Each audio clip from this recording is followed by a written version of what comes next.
Allez, c'est parti. Bonjour à tous et à toutes. Alors, ça y est, c'est un peu intriguant, c'est un peu flippant de se lancer dans une vidéo YouTube comme ça. Mais voilà, donc je me lance. Donc aujourd'hui, en fait, je souhaitais parler d'un sujet qui me touche personnellement. Enfin, oui, personnellement, malheureusement. Et qui avant ne me touchait des personnes que je connaissais, mais pas moi personnellement. Et de toute façon, vous le verrez en voyant le titre de la vidéo. Voilà, donc je vais vous parler du viol, et notamment du fait que nous sommes tous et toutes concernés par le viol, que ce soit les femmes ou les hommes. Alors, je ne suis pas là du tout pour minimiser euh, les violences, les viols que subissent les femmes. Au contraire, hein, je pense que celles et ceux qui me connaissent savent que je m'indigne énormément là-dessus et je lutte pour que la culture du viol cesse. Mais en fait, il se trouve que ce qui inspire cette vidéo, c'est quelque chose. Et c'est notamment un article de mademoiselle.com qui retraçait l'histoire de Shia LaBeouf, l'acteur, qui, euh, qui faisait une espèce de une expérience artistique, un truc du genre. Et il s'enfermait dans une boîte, je crois, et en fait, en gros, dans un musée. Et il se trouve qu'il y a une femme qui s'était approchée de lui. Oui, voilà. Qui s'était approchée de lui et qui avait commencé d'abord à le fouetter, tout ça, et à le déshabiller, tout ça, et à lui faire des choses, d'autres il n'avait pas envie, hein, tout simplement. Donc c'est ce qu'on appelle un viol. Voilà, tout simplement. Et même elle l'a pénétré, je crois. Enfin, voilà. Vous retrouverez tout sur l'article de mademoiselle.com que j'essaierai de vous mettre en lien si j'y arrive, parce que moi, la technologie, c'est pas terrible, mais bref. Du coup, voilà, il y a cet article qui relatait ce fait, et donc je pense que vous n'êtes pas passé à côté de l'affaire Harvey Weinstein. Bref, de toute façon, ce mec-là ne mérite pas de nom. Donc il y a eu énormément, et c'est très très très très bien, énormément de témoignages de femmes victimes de viols, de harcèlement, enfin voilà quoi, de la part d'hommes, mais aussi, et on en a moins parlé parce qu'il y en avait moins tout simplement, hein, des hommes qui ont témoigné, des hommes connus, euh, pendant cette affaire-là.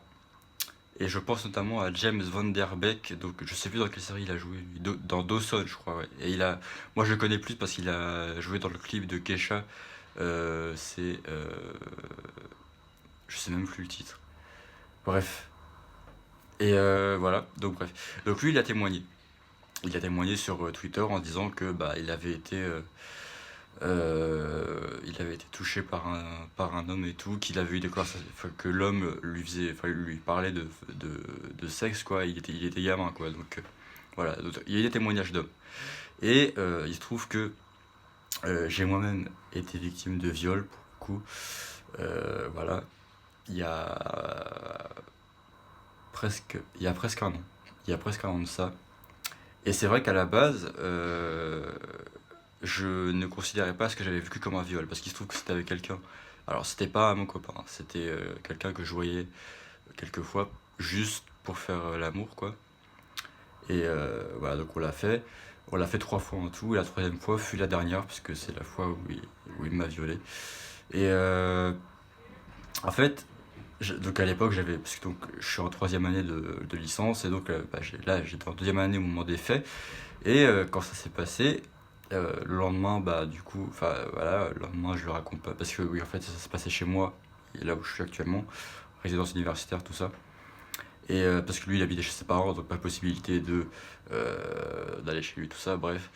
Et donc voilà, donc il reste dormir chez moi parce que en fait, j'étais un peu tétanisé après ce qui s'était passé, même si, et comme j'ai raconté, parce que j'ai témoigné moi il y a quelques temps sur Facebook, en fait j'ai balancé mon porc, hein, tout simplement sur Facebook.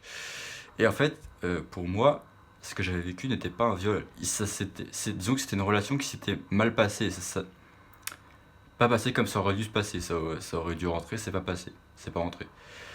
Sauf que non, en fait, le gars, je lui avais dit clairement dès le début que j'étais pas, que je ne souhaitais pas de pénétration, et lui c'était le même cas d'ailleurs. Voilà, donc bref. Et donc du coup, mais pour moi, donc je me sens très bien que je l'ai raccompagné à la gare de notre université. Et voilà quoi. Et après, je suis allé en cours l'après-midi, normal, comme si rien ne s'était passé, parce que dans ma tête, je n'avais pas été violé. Et il se trouve que j'en ai parlé récemment avec deux personnes que je remercie beaucoup. Parce que c'est elles, en fait, qui m'ont fait prendre conscience que j'avais été victime de viol. J'en ai parlé, et quand je leur ai dit que cet homme, que ce type-là, avait tenté et avait insisté, j'insiste sur l'insistance, parce que il a insisté. Alors oui, parce que en tant que victime, on ne sait pas combien de temps ça dure, tout ça, mais c'est pas l'important en soi. Mais il a vraiment insisté. Il savait très bien que je ne voulais pas. Il l'a fait. Et il voyait pas que ça, enfin, pardon, il voyait que ça ne voulait pas rentrer, et que voilà, bon, pas trop de détails, mais bon, voilà. Et donc, voilà. Et donc, quand j'en ai parlé, ils m'ont dit, mais en fait, enfin, je leur ai dit, mais j'ai l'impression, enfin, j'ai peut-être été violé en fait. Ils m'ont dit, mais bah oui, tu as été violé. Et donc, ouais. Et après, je m'en suis rendu compte, et c'est même, je crois même le soir même que j'ai balancé mon porc. Voilà, donc bref, donc voilà, donc là, ça c'est mon témoignage, mais en fait, cette vidéo, elle est faite pour dire qu'en fait, le viol, c'est devenu quelque chose de, malheureusement, hein, de banal. Je pense qu'il y a très peu de gens qui peuvent dire aujourd'hui qu'elles ne connaissent pas de personnes qui ont subi cette atrocité qu'est le viol. Et malheureusement, alors oui, il se trouve que bah, pour les plaintes, bah voilà, on sait malheureusement que au niveau des plaintes, elles sont très peu nombreuses. Alors au niveau des hommes, je sais pas, mais moi je sais que par exemple, quand on me dit va porter plainte, je dis ouais bon, j'ai pas envie que enfin, parce qu'en soi je ne connais que son prénom, je sais pas où il habite, et j'ai même pas son numéro, j'ai rien, donc ça servirait pas à grand chose, et puis ça me rajouterait du poids, j'ai pas besoin de ça, donc voilà. Mais d'un autre côté, le faire, porter plainte, ce serait aussi, pour moi personnellement, le faire pour ces personnes qui, aujourd'hui, à cause de la prescription, ne peuvent le faire. Ce serait plus pour ces personnes-là que pour moi, parce que moi, j'en ressens pas le besoin, vous voyez. Et voilà. Et donc, ça me fait penser d'ailleurs, je crois que c'était sur mademoiselle.com aussi, que j'avais lu un article sur la Suède. Parce que la Suède, c'était il y a peut-être, je sais plus, ça fait quelques temps, peut-être un an ou deux. La Suède a ouvert un centre d'urgence dans un hôpital spécifiquement pour les hommes victimes de viol. Parce que on sait malheureusement que dans cette société dans laquelle on vit, il y a un culte de la virilité, la virilisation, tout ça. L'homme, il est fort, il est machin. Et donc, un homme victime de viol, déjà, il le dira. Alors, déjà, les femmes en parlent peu. Alors, je dis pas que les hommes sont plus à plaindre, absolument pas. Voilà, non, pas du tout. Mais c'est vrai qu'un homme qui dit être violé, c'est tout de suite, il va se sentir limite émasculé, quoi. Il va se dire, ah, je suis qu'une tapette, je suis qu'une fiotte, j'ai été violé, je suis pas viril, machin. Et donc, du coup, il me semble que dans cet article-là, ils expliquaient, donc ceux qui ont ouvert le centre, qu'il y avait un besoin spécifique, qu'en fait, les hommes qui le recevaient, euh, quand ils en parlaient, ils étaient vraiment gênés. Ils disaient que oui, enfin voilà, ils avaient l'impression de plus être des hommes, de plus, voilà, d'avoir perdu un peu leur statut d'homme, quoi, d'homme viril, d'homme fort, d'homme machin. Et donc du coup, alors, on peut être pour ou contre l'accès différencié aux urgences par rapport au viol.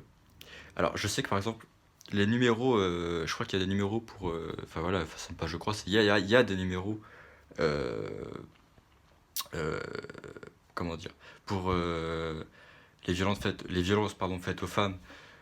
Voilà, quoi, si jamais une femme est victime de violence et qu'elle n'ose pas en parler, il y a des numéros, je crois, il y a des numéros verts gratuits, tout ça.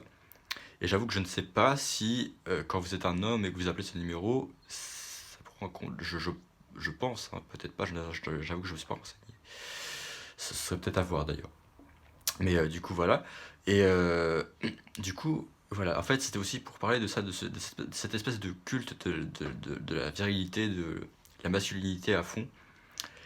Et en fait, bah, il nuit vraiment à la société. Et c'est, enfin, pareil, les femmes, on voit, enfin voilà, je vous apprends rien en vous disant qu'elles sont hyper sexualisées actuellement, que, enfin voilà, enfin, je suis désolé, mais pour vendre un parfum, t'as juste besoin de montrer ton cou, il n'y a pas besoin de montrer ta poitrine, voilà. Et malheureusement, bah, dans les pubs actuelles, même pour vendre un pot de yaourt, je suis désolé, mais enfin, c'est hyper sexualisé, enfin, c'est pour ça que j'ai plus la télé, parce que je regarde plus. Mais la pub, de toute façon, vous la voyez partout, donc voilà, bref.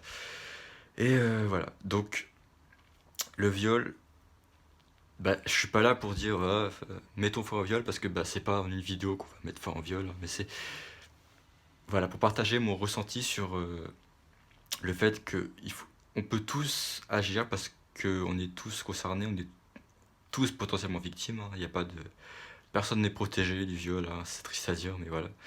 Et il faut en parler, il faut en parler, il faut.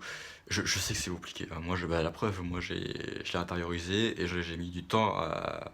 De toute façon, voilà, c'est même pas moi qui ai dit j'ai été violé, c'est d'autres personnes qui m'ont dit que oui, j'avais été violé. Et c'est compliqué. Donc, si vous êtes victime, parlez-en à quelqu'un de confiance. Et là, je m'adresse aux personnes à qui la victime le dit.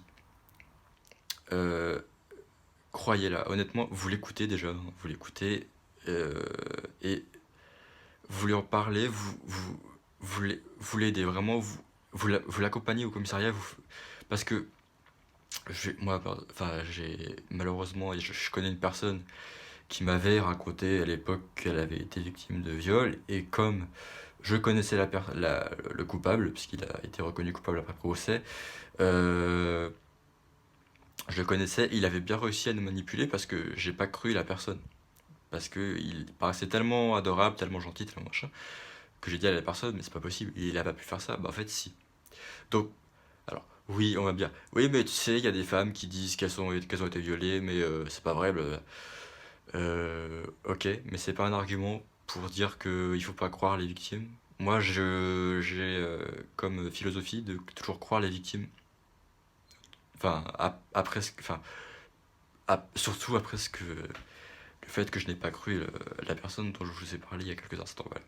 Donc voilà, le viol, c'est c'est de la merde. Il faut, enfin, voilà quoi, quand vous en êtes victime, franchement, c'est alors il y a pour s'en remettre, il faut en parler. Il faut voilà, c'est pour ça que j'en parle aujourd'hui. Moi, j'ai été victime, mais je pense que voir que enfin, je pense que voilà, l'affaire MeToo, tout ça, Balance ton port, ça a vraiment libéré la parole et j'en suis vraiment très très très fier parce que, ben voilà quoi, je comprends totalement, maintenant que enfin, maintenant que j'ai compris que j'avais été victime, je sais ce que c'est que de pas vouloir en parler, d'avoir cette peur que ce soit des représailles, de la peur même pour la carrière professionnelle ou quoi, mais en parler, c'est le premier pas vers la reconstruction, clairement. C'est vraiment le premier pas. Et voilà quoi, donc du coup, je pense que je vais vous laisser là.